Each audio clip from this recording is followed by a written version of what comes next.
Hello, everybody. Welcome to another edition of Fire Up Florida. My name is Scott Morganroth, Motor City Manmouth, and we are in Lauderdale, Florida, the home of the University of Fort Lauderdale Eagles. You know what's interesting about the Eagles is once upon a time I went to a high school named the Lakeland Eagles. But these Eagles are flying high today, and I'm here with good old Coach. So first of all, Coach, welcome to Fire Up Florida. Thank you for having me. My pleasure. All right, let's go over a couple things so that we can let everybody know around the world a little bit about this university. First of all, why don't you go ahead and give me a little bit of background of yourself, how old you are, and how long you've been doing this. 48 years old. I've been doing this for 23 years now. Coached at, started off coaching in high school in Georgia. In 2001, right when I finished playing pro football, and ended up enjoying it. Didn't think I wanted to be a coach, wanted to get into real estate, was helping at the YMCA, and was doing some good things in the community. And I stopped coaching and ended up liking it, and ended up moving to my alma mater back down to Miramar to be the defensive coordinator and assistant head coach, and did that for a couple of years and ended up being at Miramar for over 15 years. Was blessed to coach Geno Smith, Damon Bailey, Alvin McCartney, Josh Taylor, which those two guys are on my staff right now. So I've been blessed, and then I ended up going to coach at University of West Virginia, which is my alma mater too as well. Ended up going at USF with Coach Charlie Strong, coached at Miami Carroll City for a year, won a state championship, and then ended up going to Alabama State.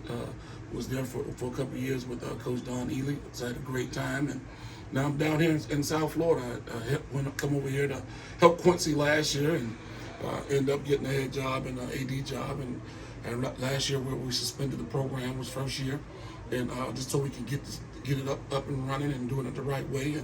And now this is our first full season. Amazingly enough, this guy, your alma mater, University of West Virginia, mine is University of South Florida. Okay. Unbelievable ironies, alma maters. Here we are in Lauderdale, Florida. We got two different alma maters talking the same language.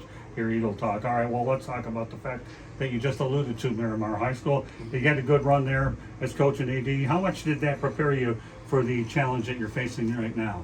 You know, big time. When we first took over that program, we were, one game win that first year under Rodney Gray, and each year we got better and better. I had David Gordon and Deborah Davey and Brian Fazo as the three leaders that were principals that knew how to do it academically and also with athletics. So it was great to have a great, unique situation when we tie in athletics and academics at Miramar High School.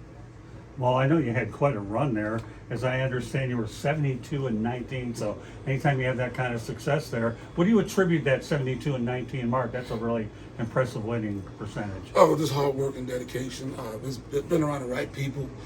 Don Nealon, who was my coach at West Virginia, was a stand-up father type guy that showed you how to do things the right way. And I think going and Coach Riffalato, who was my junior college coach, was a great young man too out in California. So I've been around some great coaches, even just through growing up on Scott Park, Scott Lake Vikings with some great coaches, Coach Perk, and there's a lot of coaches that grew up that helped raise me as a young man at Scott Park. So that was great. All right, so how proud of you that you are. You mentioned it before, you had like 50 players to play collegiate football, including Geno Smith. So you talked about 50 players, Geno Smith, but were there any ones that stood out other than Geno, obviously the most well-known one because of his NFL pedigree? Well, you know what's funny? I had a kid by the name of Cameron Hudge come speak to the guys this week. Was my quarterback, was the only undefeated quarterback that ever came out of Miramar High School. We ended up losing the state championship, but this kid was 5'6", 5'7", and could sling the football. Academically, he was a great kid, great home upbringing. And there's just a lot of kids, Ryan Samuels, the list goes on and on. Justin Francis. I've been blessed to be able not just to coach some student athletes, just the regular student body at Miramar High School. It was just not for just the athletes alone. So it's great to have the success story of like my flag football team, which was the first one to win a state championship. I'm the only coach in the Tri-County that win the state championship with the girls football and men football too as well. So it's great to have a collective of well-known students that's done great as their lives grow. You mentioned Ryan Samuels. Is by he chance related to Greg Samuel? I have no clue. Okay, well, you'll Ryan why. Samuels and Ryan Williams. Ryan Williams went to the University of Miami.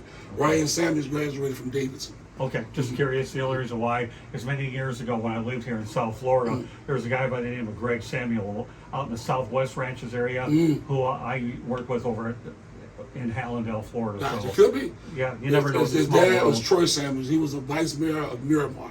So they might know each other. Well, it's a small world, that's for Yep. sure. So, describe what it was like for you to play in the Canadian Football League for the British Columbia Lions. I know you were there from 2000, 2001, and being part of the 2000 Grey Cup Championship. I know it's a wider field, 3 down. So, when you talk about an experience playing ball, Canada is as different as it gets. Never thought to be playing football in Canada.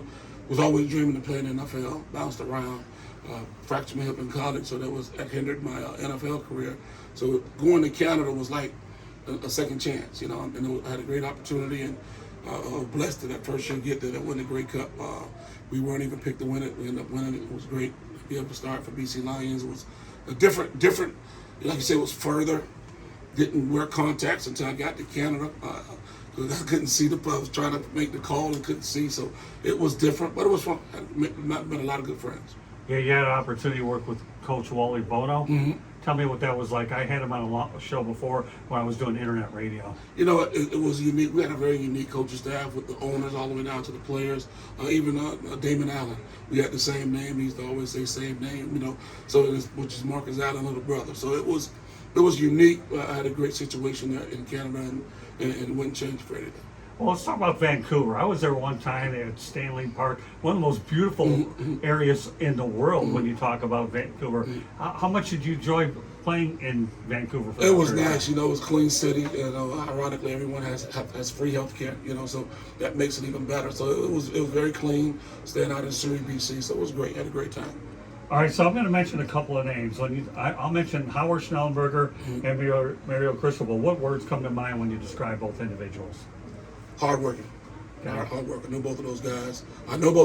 And Cristobal, to this day, we still communicate. Doing a great job over at the University of Miami right now. Him and I were very close before when he was at FIU, and I ended up leaving, and I ended up going to West Virginia. So we stay in touch. Yeah, and I work with them now covering the University of Miami. But I remember back in the days when I was a Cub, like every youngster student that you have. But I was working for a weekly paper, the Hallandale Digest, and I got to know Howard Schnellenberger really well, both at Miami, who saved that program and built, obviously, FAU from the ground up with a successful stop at Louisville in between. What are your thoughts about Howard Schnellenberger? Didn't know him as a sit-down, man-to-man talk type of person, but just to see what he's done collectively with his teams and with his athletes, I thought he was a sharp young man. Yeah, sharp. Yeah. Howard Schnellenberger, let me tell you a little story, Coach. I'll never forget on Sunday nights, Katrina McCormick, one of the finer SIDs around there, used to have a conference call with Coach Schnellenberger, myself, 2 or 3 other, right during the early parts. And, we had to take on games where, we would get our tail kicked, but get our big payday. So, but Howard Schnellenberger was willing to risk not being in the College Football Hall of Fame because he was a program builder and a pioneer. And the one thing I noticed about Schnellenberger that compares to Cristobal is they're both considered pioneers and program builders. Right. Do you feel the same way? Absolutely.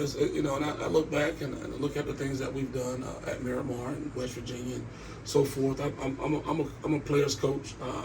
I get along with everybody. What you see is what you get. What I'd like to do is to build teams, and that's what it's all about. And my motto, like I always say, how you do anything, you do everything. And that's what it's all about. All right, so let's talk about your vision for the University of Fort Lauderdale. Newer facilities, obviously, streaming, and to be able to use your time frame to reach Division I status. So take your time and you answer that question and try to break down each and every one of those. Yeah, well, my biggest thing is my biggest thing first is not to be Division I. My biggest thing is to change lives, and that's what we're here for. We're here to give kids opportunities, and that's what it's all about. And if we continue to stay in NAIA school or Division II school or whatever, my biggest thing is to change lives for these young men and women, and that's what it's all about. Do you ever plan to do anything as far as streaming at some point? Absolutely. We're doing that now. We're doing streaming all our games right now, basketball, football. We have one game next Saturday at South Plantation High School we partner with, and that game will be streamed too as well. So we're doing streaming. Yeah, so who are you doing your streaming with? We have a young man by the name of David, and then Monty will be helping them too as well with that as well.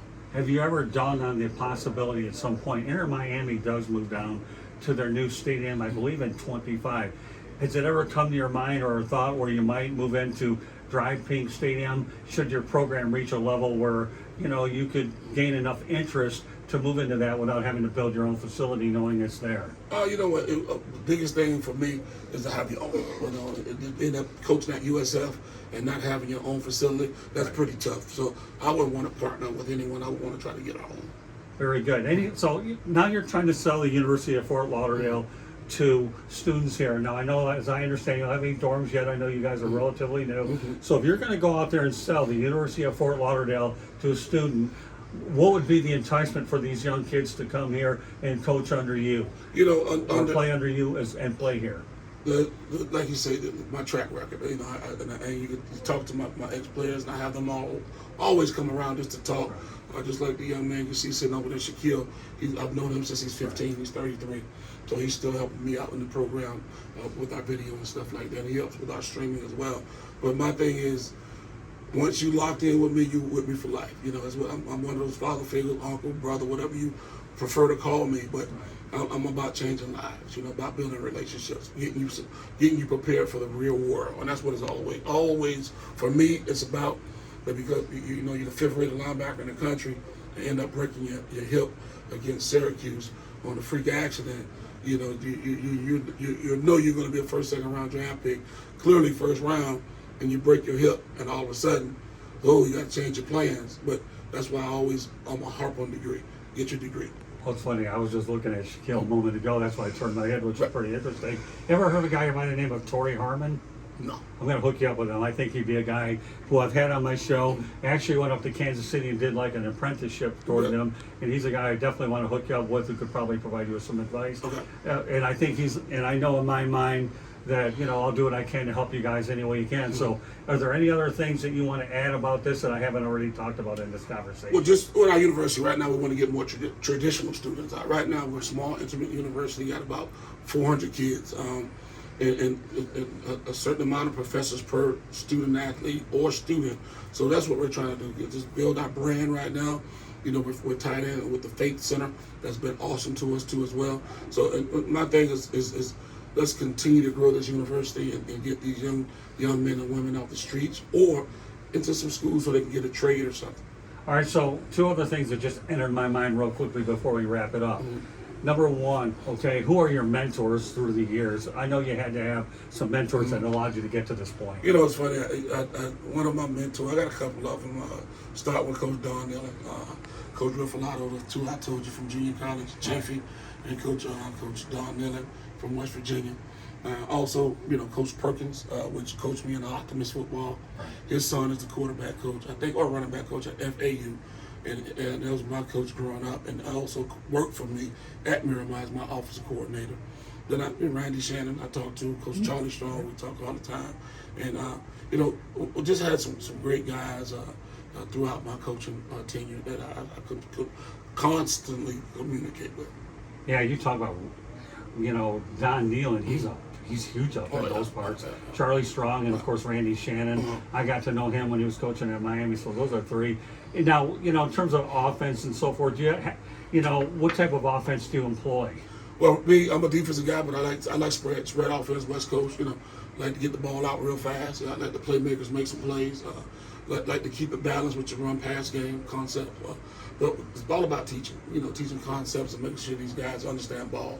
The scary part about the type of kids that I'm getting, their football IQ is not where it needs to be. So I got to teach more, you know, so slow things down and let's play call them, and so they can know what's going on. All right, well, yeah, no, that's an excellent point. And I want to make sure that this is one of those videos here and broadcasts that we make sure we get to the respective people. So give me your strengths and weaknesses as a coach that you're trying to work on, since obviously, you know, you're building the program from scratch, and anybody that builds something from scratch, I have so much admiration. See, here's the thing I tell people all about. I like walking into situations where they're bad. You can turn them around, build them from scratch, and you happen to fall into both categories. So tell me your strengths and weaknesses. My strengths is I wear my heart on my sleeve. So I forget real quick, and in this profession you gotta be firm and gotta be consistent. But with this, like you say, starting up a new program, some certain things that I did back before, I let slide under the table for now until we get to where we need to be at. But it's just being able to forgive and forget more. Just gotta be more of a what you see, what you get type of guy. That's what I am. But once again, like I told these guys, when I care, I care. So I'm gonna always be that person that cares. And sometimes I overly do it. Sometimes when it comes with that, but those are some of the things I think I need to work on, as trying to stay on top of things when it comes to that, keeping these young men in perspective. All right, folks, just so you know, Fire Up Florida. My name is Scott Morgan, Motor City Madmouth. Please be joined by Coach Damon Cogdell, the coach here for the University of Fort Lauderdale Eagles. Been our guest. What a great opportunity to talk to you. My goal is to make sure that when we're all said and done today, everybody knows about the University of Fort Lauderdale here in Lauderdale, Florida. So, Coach, I want to thank you very much for joining us today. Appreciate it. And I look forward to working with you down the road. But, folks, there you have it. Another school here in South Florida, the University of Fort Lauderdale Eagles out in Lauderdale, Florida. Thank you very much for joining us. And also, please subscribe to the South Florida Tribune YouTube channel for more updates on the University of Fort Lauderdale, as well as our other shows here on the South Florida Tribune Broadcasting Network. Until the next time, this is Scott Morgan, Motor City Madmouth, saying thank you very much for joining us. Thank you.